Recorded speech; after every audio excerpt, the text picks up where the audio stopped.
ఓం శ్రీ గురుభ్యో నమః. ఓం శ్రీమాత్రే నమః. జూలై నుండి డిసెంబర్ వరకు కూడా మేషాది ద్వాదశ రాశుల వారికి ఈ 6 నెలల పాటు కూడా గ్రహ సంచార వీక్షణం ఏ విధంగా ఉండబోతుంది, వాళ్ళకి వృత్తి, ఉద్యోగ, వ్యాపార, ఆరోగ్య, కోర్టు శుభ కార్యక్రమాలు ఏ విధంగా ఉండబోతున్నాయి, ప్రత్యేకంగా విద్యార్థులకు ఏం జరగబోతుంది, ఇవన్నీ కూడా గోచారరీత్యా చెప్పబడే ఫలితాలు. బర్త్ చార్ట్ కాదు. బర్త్ చార్ట్ అంటే పర్మనెంట్ రిజల్ట్స్. ఈ 6 నెలల పాటు కూడా ఈ గోచారరీత్యా ఏ విధంగా నిర్ణయాలు తీసుకోవాలి, ఎలాంటి జాగ్రత్తలు తీసుకోవాలి, ఎలాంటి నిజాలు తెలుసుకోవాలి. నిజం తెలుసుకుంటేనే జాతకం, నిజం తెలుసుకోకపోతే జాతకం లేదు. ఎక్కడైతే నెగిటివ్ తెలుసుకొని ఆ నెగిటివ్ని మనం పాజిటివ్ చేసుకోవడం ఎలాగా, ఆ నెగిటివ్ని మనం ఓవర్కమ్ చేసుకోవడం ఎలాగా అనేది తెలుసుకుంటేనే మనకు మంచి జరిగే అవకాశాలు ఎక్కువ ఉంటాయి. అంటే అసత్యం ముసుగులో ఉండకూడదు. సత్య దూరం చాలా ఇంపార్టెంట్. ఇక్కడ సత్యం తెలుసుకోవడం చాలా ఇంపార్టెంట్. ఎక్కడైతే నెగిటివ్ ఉంటుందో దాన్ని మనం పాజిటివ్ చేసుకోవడం ఎలాగా అనే విషయాలన్నీ కూడా జాగ్రత్తగా గమనించాలి. బర్త్ చార్ట్కి గోచారానికి లాట్ ఆఫ్ డిఫరెన్స్ ఉంటుంది. పదే పదే నేను ప్రేక్షకులు చెబుతున్నాను, గోచారం వేరు, బర్త్ చార్ట్ వేరు. అదొక సెక్షను, ఇదొక సెక్షను. అది లైఫ్ లాంగ్ ప్రిడిక్షన్, ఇది కొంతవరకు ప్రిడిక్షన్. ఎప్పుడు కూడా గోచారం అనే 20% రిజల్ట్ ఇస్తుంది. బర్త్ చార్ట్ ఏమిటి అని అంటే లైఫ్ లాంగ్ రిజల్ట్ ఇస్తుంది. ఈ గోచారంలో మనం ఎందుకు చూడాలి 20% రిజల్ట్ అంటే, ఎక్కడ కూడా అవాంతరం జరగకుండా, వచ్చే అదృష్టాన్ని మనం పోగొట్టుకోకుండా, వచ్చే దురదృష్టం అనే దాన్ని దురదృష్టాన్ని తగలకుండా, రాకుండా, ఒకవేళ వస్తే కూడా దానికి ఏం చేయాలనేది, ఎలాంటి నియంత్రణ చేయాలి, ఎలాంటి పరిహారాలు చేయాలి తెలుసుకోవటానికే గోచారం. అందువల్ల ఈ గోచార ఫలితాలు ఈ 6 నెలల పాటు ఏ విధంగా ఉన్నాయో ఒక్కసారి తెలుసుకుందాం. ఈ 6 నెలల పాటు కూడా గ్రహగమన గతుల్ని మనం చూసుకునేటట్టయితే, సూర్యగ్రహము మిథున రాశి నుంచి మిథునము, కర్కాటకం, సింహం, అలానే కన్య, తుల, వృశ్చికము, ధనస్సు రాశిలో సంచారం చేస్తుంటారు. అంటే మిథున రాశి నుంచి ధనస్సు రాశి వరకు రవి సంచారం. అలానే బుధుడు కూడా మిథున రాశిలో ఉంటాడు జూలైలో. అలానే డిసెంబర్ వరకు కూడా ధనస్సు రాశికి చేరుతాడు. అంటే మిథునం, కర్కాటకం, సింహం, కన్య, తుల, వృశ్చికము, ధనస్సు. అంటే రవి బుధులు ఇద్దరు కూడా మిథునం నుంచి ధనస్సు రాశి వరకు ఉంటారు. అలానే శుక్రుడు వచ్చేటప్పటికల్లా సింహరాశిలో సంచారం చేస్తాడు జూలైలో. సింహం, కన్య, తుల వరకు ఉంటాడు డిసెంబర్లో. అలానే కుజుడు వచ్చేటప్పటికల్లా వృషభం నుంచి సింహం వరకు, అంటే వృషభం, మిథునం, కర్కాటకం, సింహం. రాహు డిసెంబర్ 6వ తారీఖున మారతాడు. కుంభరాశి నుంచి మకర రాశిలోకి సంచారం చేయటం. కేతువు వచ్చేటప్పటికల్లా సింహరాశి నుంచి కర్కాటక రాశిలోకి సంచారం చేయటం జరుగుతుంది. శని వచ్చేటప్పటికల్లా శని మీన రాశిలోనే ఉన్నాడు, వక్రగతిలోకి వెళ్ళిపోతాడు. ఎప్పుడు వక్రగతిలోకి వెళ్తాడు? జూలై 27 నుంచి వక్రారంభం ప్రారంభమవుతుంది. ఎప్పటి వరకు ఉంటారు? డిసెంబర్ 11వ తారీఖు వరకు ఉంటాడు. 10వ తారీఖు నైట్ వరకు. 11వ తారీఖు నుంచి మళ్ళీ అదే మీనరాశిలో వక్ర త్యాగం అయిపోతుంది. ఎప్పుడైతే నేను చెప్పిన 27లో వక్రస్థితిలోకి వెళ్ళిపోతాడో, డిసెంబర్ వరకు వక్రస్థితిలో ఉంటాడు. 11వ తారీఖు తర్వాత 11వ తారీఖు నుంచి మళ్ళీ వక్రస్థితి అనేది పోయి సాధారణ స్థితికి మీనరాశిలో చేరుకుంటాడు. గురువు వచ్చేటప్పటికల్లా అక్టోబర్ 31 వరకు కర్కాటక రాశిలో ఉండి, అంటే 30వ తారీఖు వరకు కర్కాటక రాశిలో ఉండి 31వ తారీఖు నుంచి అతిచారంతో సింహరాశిలోకి వెళ్ళిపోతాడు. ఎప్పటి వరకు ఉంటారు? డిసెంబర్ 11వ తారీఖు వరకు ఉంటాడు. ఇక్కడ డిసెంబర్ 13వ తారీఖు వరకు ఉండి మళ్ళీ గురువు అదే సింహరాశిలో వక్రారంభం ప్రారంభమవుతుంది. ఇక్కడ వక్రారంభం అనేది ప్రారంభమవుతుంది. కాబట్టి ఇక్కడ ఈ స్థానాల్లో ఈ గ్రహాలు ఉండటం వల్ల ఎలాంటి ఫలితాలు జరగబోతున్నాయో మనం తెలుసుకుందాం 6 నెలల పాటు కూడా. మకర రాశి వారికి ఏ విధంగా ఉండబోతుంది? మకర రాశి వారికి సప్తమంలో గురువు యొక్క సంచారం. అంటే జూలై, ఆగస్టు, సెప్టెంబర్, అక్టోబర్ వరకు బాగుంటుంది. అక్టోబర్ 31 నుంచి మళ్ళీ ఏదైతే డిసెంబర్ 13వ తారీఖు వరకు కూడా ఒక 45 రోజుల పాటు కొద్దిగా ఇబ్బందులు కలుగుతుంటాయి. అంటే ఈ 45 రోజుల పాటు ఆర్థిక పరంగా కొద్ది జాగ్రత్తగా ఉండండి. మిగతా రోజులంతా కూడా బాగుంటుంది. ఆర్థిక పరంగా పుంజుకుంటారు, రుణాలు తగ్గించుకుంటారు, ఆర్థిక పరంగా ఉండే లావాదేవీలు బాగుంటుంది. మకర రాశి వారికి ఒక గురువు మాత్రం బాగున్నాడు వీళ్ళకి. మళ్ళీ రాహు యొక్క ఫలితాన్ని చూస్తుంటే కొంత అనుకూలంగా లేడు. రాహు ద్వితీయ స్థానంలో ఉండటం వల్ల కుటుంబ పరంగా కలతలు జరిగే అవకాశాలు ఉండటం ఒకటి. అలానే శని వచ్చేటప్పటికల్లా జూలైలో మార్పు వక్రస్థితిలోకి వెళ్ళిపోతాడు 23వ తారీఖు తర్వాత.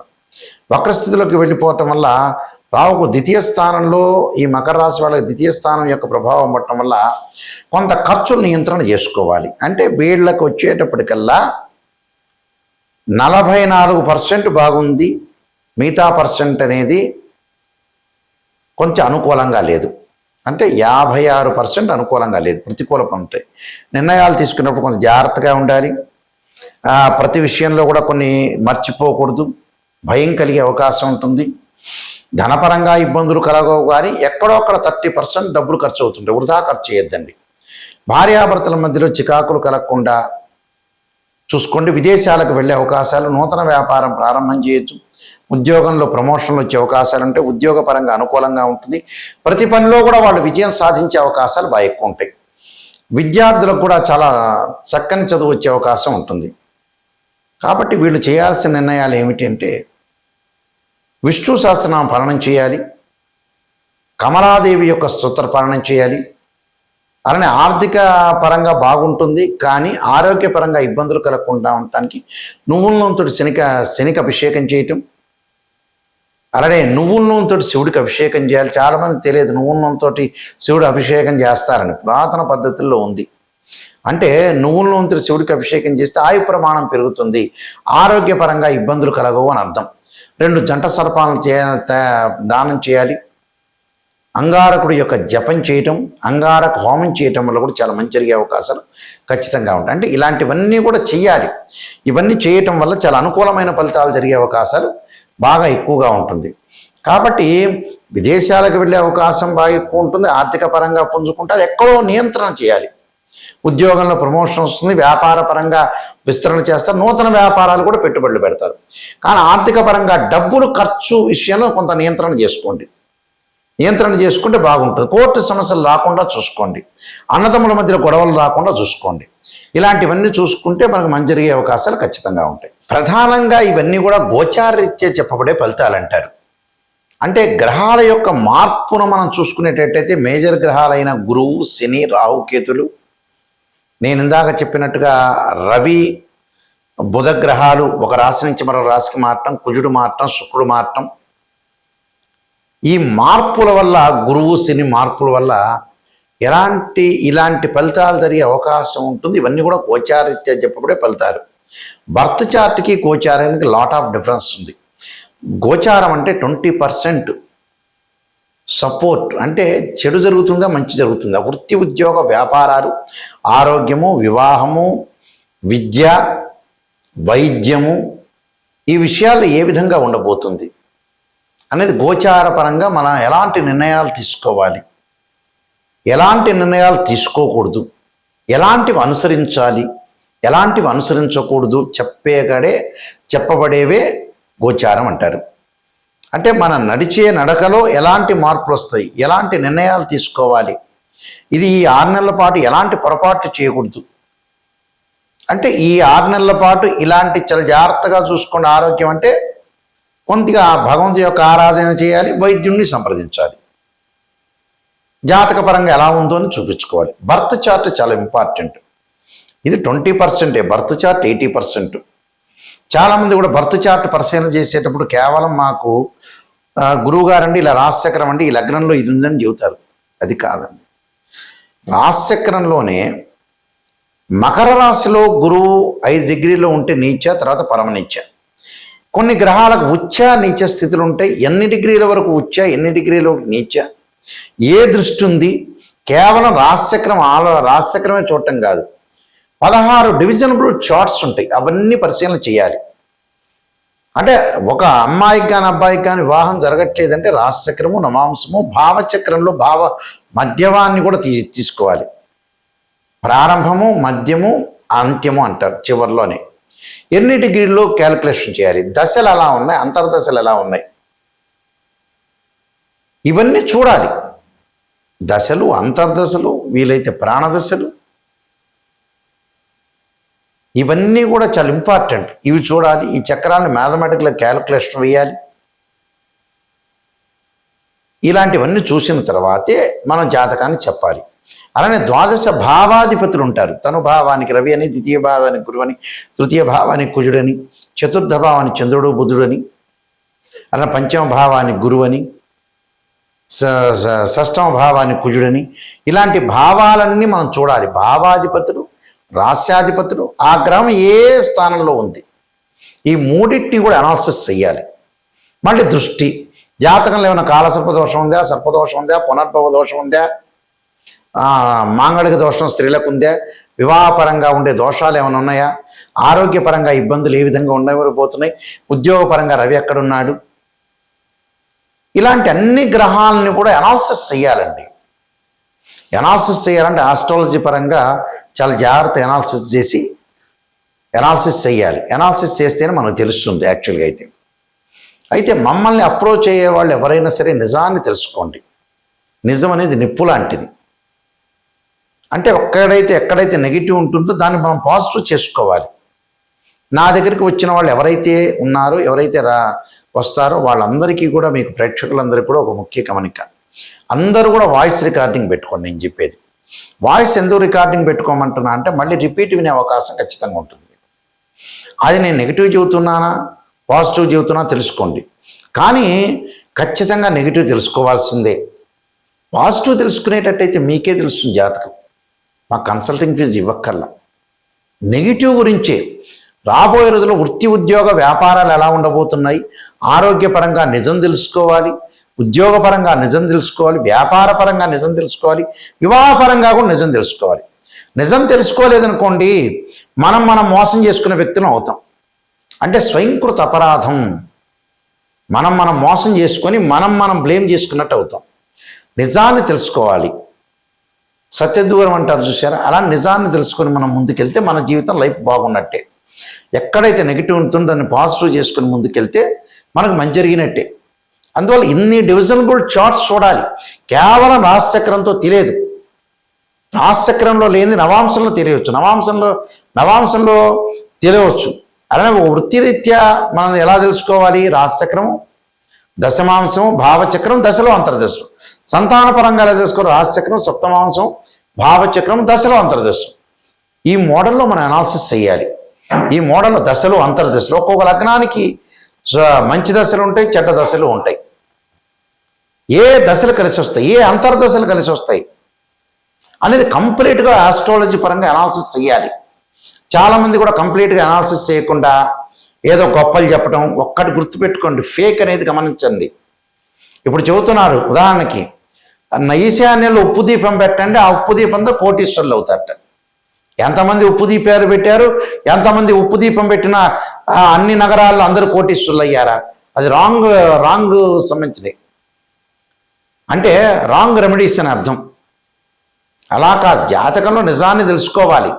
ఒకడేమో ఎలా చెబుతున్నాడంటే చూడండి, కొంతమంది ఎలా చెబుతున్నారు ఆస్ట్రాలజర్స్ కూడా, వాళ్ళు నిజమైన ఆస్ట్రాలజర్స్ కాదు. నిమ్మకాయ కోయండి, దాని మీద ఉప్పు వేయండి, కుంకుమ వేయండి, మీ ఎదురు మీ ఇల్లు ఉంటుంది వాళ్ళ దగ్గర పెట్టండి అంటాడు. వాడి డబ్బు వచ్చితే వీళ్ళకి చేరుతుందట. చూడండి ఎంత విచిత్రమైన రెమెడీస్ చెప్తున్నారు. అవి కాదు. ఎప్పుడైనా సరే రెమెడీస్ అనేవి వేరే ఉంటాయి. అది మంత్రశాస్త్రంలో ఉంటుంది. వేదం ఏం చెప్పింది, యజ్ఞ యాగాది క్రతువులు అభిషేకాలని చెప్పింది.